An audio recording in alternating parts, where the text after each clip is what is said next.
morning and welcome. My name is Fatia Mohammed Noor. We're coming to you live from Kericho County. And of course, in this particular region, this year, the Mashujaa Day will be celebrated in this county. That is the 60th Mashujaa Day. There's a lot of activities happening in this particular county. But first, I want us to have a conversation with Kim Chim Chim Group Director. He is Ben Soy, just to tell us about some of the products that they have and that has been building the economy of this county. As you can see, we have a lot of products here, including tea, sugar, bread, and of course, it is building the economy for this particular county. So thank you so much for making time for us. Okay. Thank you very much. As it has been said, my name is Bernard Soy. I'm the Managing Director at Kim Chim Chim Group of Companies. Right. Kim Chim Chim Group of Companies is a company based in Kericho, headquarters in Kericho. It has multi-companies trading in different sectors of the economy. We are mainly in manufacturing, agribusiness, wholesaling and retail, logistics, and warehousing. So basically, we touch across all the sectors of the economy around here in Kericho. Right. Before we get into each sector, let's talk about the journey of Kim Chim Chim Group. I mean, I've read a bit of it, and I know your father was the founder of this particular industry, and it started very small. So take us through the journey of Kim Chim Chim. Kim Chim Chim Group, I can say, we can trace our roots back to our chairman, who started business when he was 12 years old. Our chairman was a class 3, as he usually say when he was alive. And he started business, and we joined him for vigorous business in the year 1999-2000. So that is where we set up the group of companies, and that is where we started actually putting up the structure as a group of companies. But back there, we came slow or small, as I can use the word hustlers. Right. We started small with the small dukas. We came to start trading in tea, buying tea from the farmers and selling to the multinational companies. And then later now we set up our own companies. So when I get back, or if I can start with manufacturing, we started manufacturing of tea in the year 2010, when we start setting up our first tea factories. So the group in manufacturing is big in tea, having set up the tea factories in Kericho, Bomet, and Nandi. Right. So the group is running about 60 factories at the moment. We are producing tea in this area, aggregating. In terms of the numbers, we are working with about more than 4,500 employees. In farmer base, we have 45,000 farmers, both in tea and sugar. So in terms of manufacturing, we are big in tea, and then also we started and we commissioned a sugar mill, which we are also dealing with the sugarcane farmers. By the time the chairman started this company, I'm sure things were a bit different. It was the year 2000. And so looking at how things have developed in terms of the economy and even him starting, what has been your biggest lesson being in this position right now when it comes to developing this industry? I can say the biggest lesson that we have learned from this is all about discipline, how you do your things. And you need to be very persistent, because the kind of environment we are doing business is very tough. And it's not a matter of, will you do it? You have to do it. From one position to the next, it has been a ladder. Right. And also I can say it's basically about the training we had from our late dad. Since he trained us, taught us how to do business, to be transparent, to do things the right way, and move on so that we can get to the next position. Right, let's talk about some of the products that are there. First off, when you come into Kericho County, Kipchimat, that's the right way of saying it, is one of the supermarkets that you actually see. Yeah. Did it also start around that time? If we talk about the products, as I say, the main product we are now pushing up and marketing is the tea. In tea sector, Kenya, when you talk about tea in Kenya, Kenya is the biggest exporter of tea. Of black CTC in the world. And when you come back to Kericho Bomet contribute to 60% of the tea which is exported out of the country. So tea also is the biggest foreign earner for the country. On this sector of the tea, why I'm saying we are pushing about the tea is we have 3 markets. The first market is the auction market, which we are selling tea outside the country. And then also now we have the direct market, which is very small. And then now we have the local market. So the local market is the tea which you are seeing here, which we are trying to push it.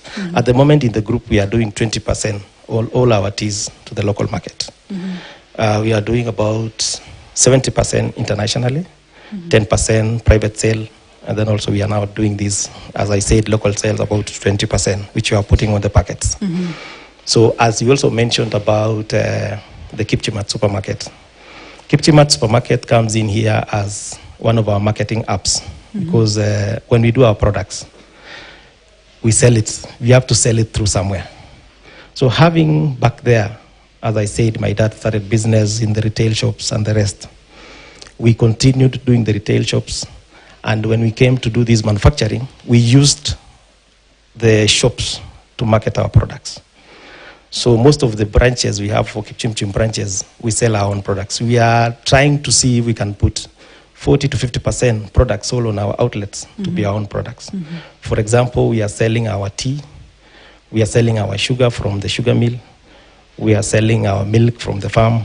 We are doing our poultry keeping, so we also do the meat and also the eggs.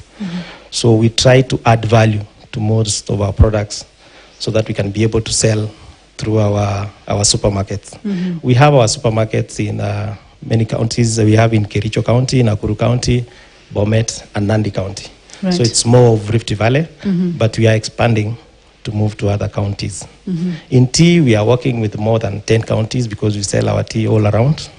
We have our teas in Nairobi, Mombasa, Eldoret, and so many other counties. So we are trying to push that product so that at least we can be able to open up the market for the tea. As you know, value addition is the key to this government, and they've really been pushing us to do the value addition of our teas. I also want to mention that in the tea sector, we also have 3 players in the sector. We have the multinational, we have the KTDA, and then now we have the private players. So we fall under the private players. So there is a multinational, which is the James Findlay and Unilever, which they are known. They are the founders of the tea. And then now we have the KTDA, which is also doing the aggregation. So we do almost the same thing, but our models are different. Our models is efficiency, collection of leave on time, timely payment to the farmers, so that we can be able to assist to make sure that we collect all the leave from the farmers and the benefit gets back to the farmer. Right. Yeah. Talking about tea, I mean, it's the biggest sector here in Kericho.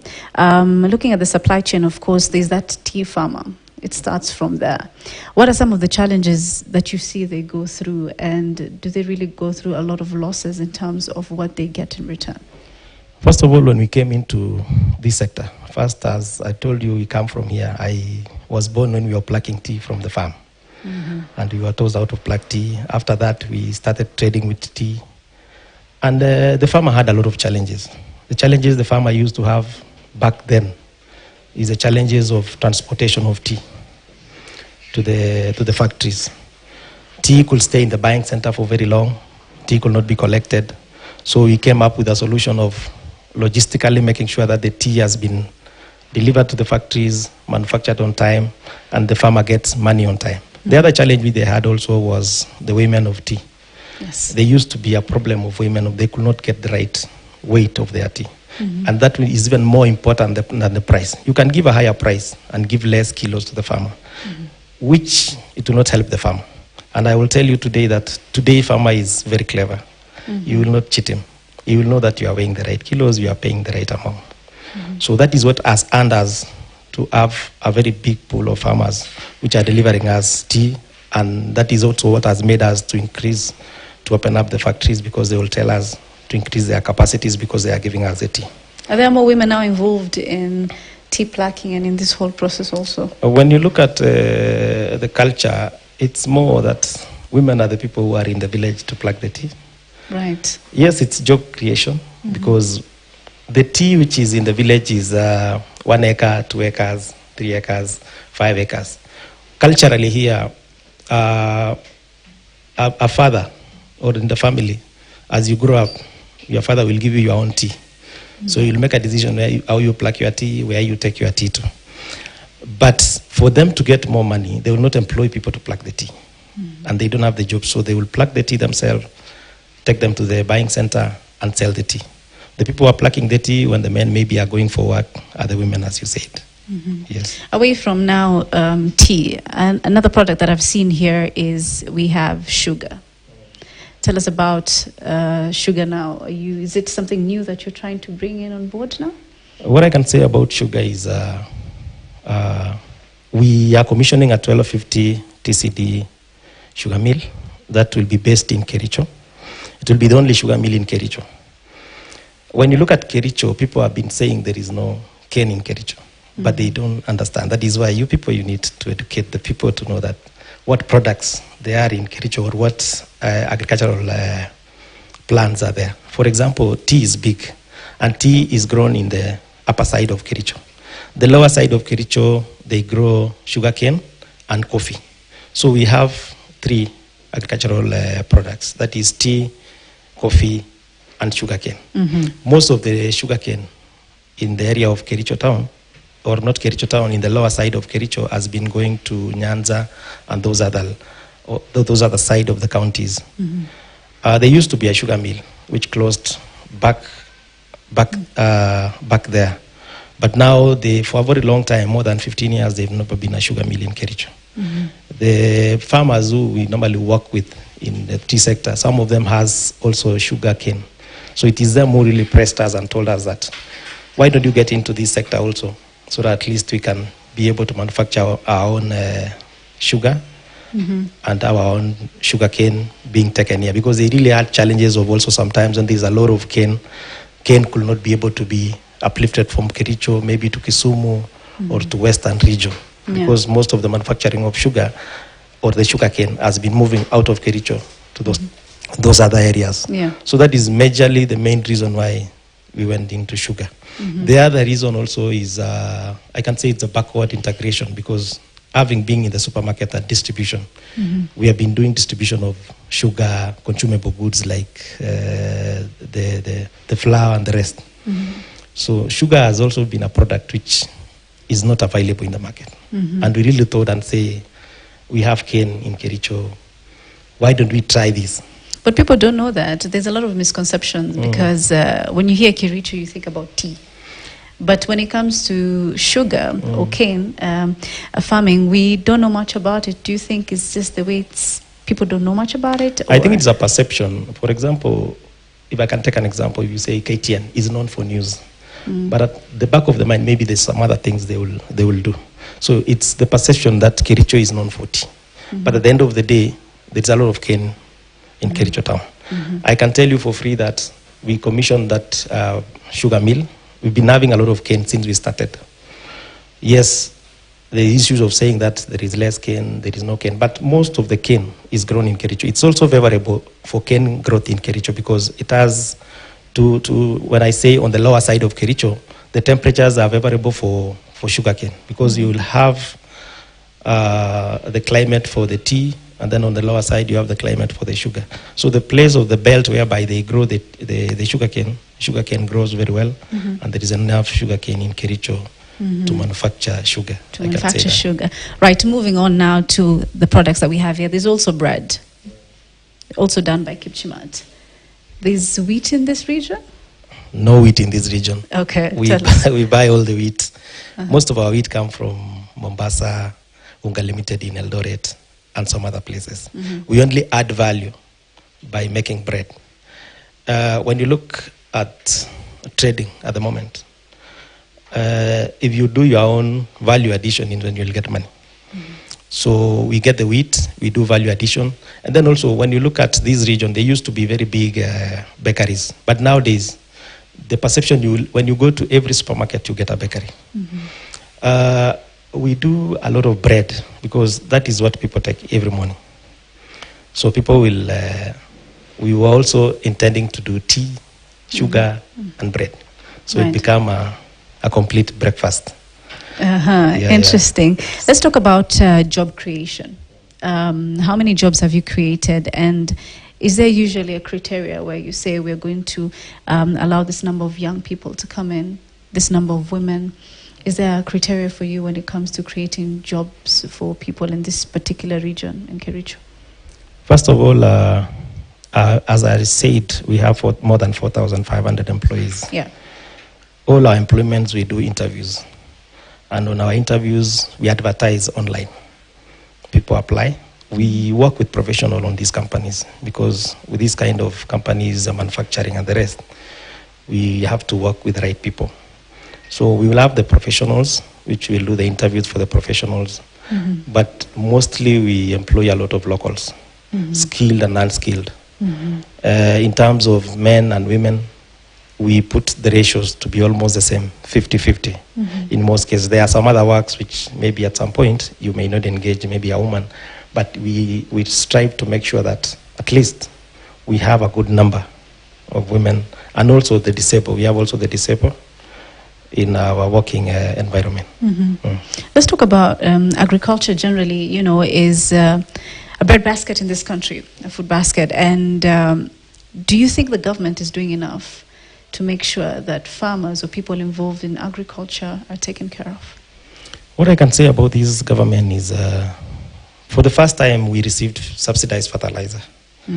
And we were lucky because our tea factories were allocated fertilizer. When we were allocated fertilizer, the cost of fertilizer, which was 6,000 on the previous governments, came down to 1,500, 1,800 at some point. So that is the biggest thing that the government can do, because this fertilizer, when it was applied to tea, if we apply to sugarcane, it will grow and it will add value to the farmer because he's going to get more than what he was getting when the fertilizer was not there. So about the government assisting the farmer, it's number one. The government also has been very tough in terms of earnings to the farmer, in terms of tea, what they are going to get for the tea, and they've really been pushing us. We have been having meetings with the tea board chairman. We've been having meetings with the deputy president, talking about how we can improve the farmers' earnings and the rest. So I can say the government is really on the right side of agriculture, and I can say the agriculture is the backbone of the economy, because when you look at what we are doing down here in Kericho, all of it is about agriculture. Tea, sugar, coffee, and the rest. It's just about agriculture, and that is the common mwananchi. What can a common mwananchi do at the moment is agriculture. There's nothing else he can be able to do. And when we add now in terms of agriculture and then we go to manufacturing, is whereby if we add value in manufacturing, the people who are not in agriculture, plucking tea or cutting cane, will be on the manufacturing side. Right. What is the best way of empowering farmers, especially here in Kericho County, to keep doing more? Or is there like a training that's usually done to tell them? Of course, you see now the new technology also coming up. There's innovation even when it comes to machinery. Is there a training in place for that? Like, for example, in our tea factories, we have tea clerks. And we have field days and the rest, which we go and train on good manufacturing practices, how they can be able to pluck quality tea. Tea is not only tea, it's supposed to be plucked quality. So we need to teach the farmer how to pluck quality tea. And in most cases we also work with the Rainforest Alliance. It's an alliance whereby you need to have some certification to be able to sell tea to some parts of the country. As I told you, tea goes out of the country. So there's other ways of where maybe ensuring that that tea has been produced with the right mindset in terms of having the right things in the field to grow the tea, what you're supposed to, how you are supposed to apply fertilizer, the pesticide, and the rest. So those trainings are there. We have to train them. The other bit which I want to say about efficiency and manufacturing and the new machinery is we were among the first people to bring the automated machines to the tea industry. So our machines are efficient. They can do efficient tea, very clean tea, because it's more automated and there is less interaction with a human being. So the products comes out when it is very clean and good for consumption. You know, not all farmers are open to the new machines because somehow it sort of replaces the kind of work they do. Right. So do you think that has been a bone of contention, especially to the farmers? Yes, I can say so. It has been a bone of contention, especially for the people who are plucking the tea. But when you look at the history of tea plucking, especially the tea we are dealing with as private tea producers, those tea has been unplugged since the conception. So the kind of machinery I'm saying that they are automated are the manufacturing machine. But on the side of the plucking, on the private sector, all the teas are unplugged. It's only that the contentious issue was about the multinational using the machine to plug the tea and the rest, because those are huge farms and the rest. But as here down in the villages, they use unplugged teas. They unplug the tea and we collect them and take to the factories. What we now come and do is to collect the tea on time, make sure that we deliver that tea when it is fresh and do the right manufacture. Right. Just tell us about what you do now to give back to the communities. Is there any specific projects that you're involved in to give back to the communities? In terms of what we give back to the community as a group, basically we do a number of things. First of all, the feeder roads to our tea factories. Most of our tea factories is most of the time, sometimes maybe the county has not come in or the government has not come in and the roads are not good. So we maram the roads and we grade some of the roads. That is one. Number two, we have a foundation for our late dad. Normally, he used to be giving school fees to vulnerable students. So we came up with a foundation. So we yearly give out amounts of money to those students who are vulnerable as a group, and we pay for their fees over time. Right. We're going to talk more about that in just a bit. I want us to take a short commercial break. We'll come back with that discussion in just a bit.